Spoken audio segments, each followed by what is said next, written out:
নাস্তাতে কি তৈরি করব সেই নিয়ে আমি ভাবছিলাম। হঠাৎ মনে পড়লো রাতের বেঁচে যাওয়া ভাতের কথা। সেই দিয়ে আমি তৈরি করে ফেললাম ভাত ভাজি। আমি যেভাবে ভাত ভাজি তৈরি করি তা হলো, প্রথমে একটি ফ্রাইং প্যানে সামান্য পরিমাণ তেল ঢেলে নিলাম।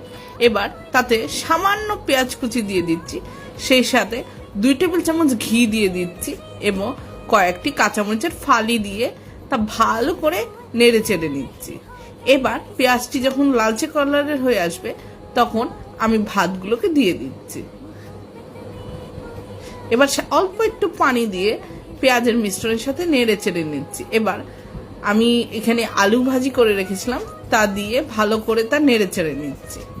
দিয়ে পরিমাণ মতো লবণ দিয়ে আবারও ভালো করে ভাতটিকে নেড়ে চেড়ে নিচ্ছি। এই ছিল আজকের ভিডিও। যদি আপনাদের ভিডিও ভালো লেগে থাকে তাহলে অবশ্যই আমাদের চ্যানেলকে সাবস্ক্রাইব করবেন। ফেসবুক পেজ কুকিংস লাইভকে ফলো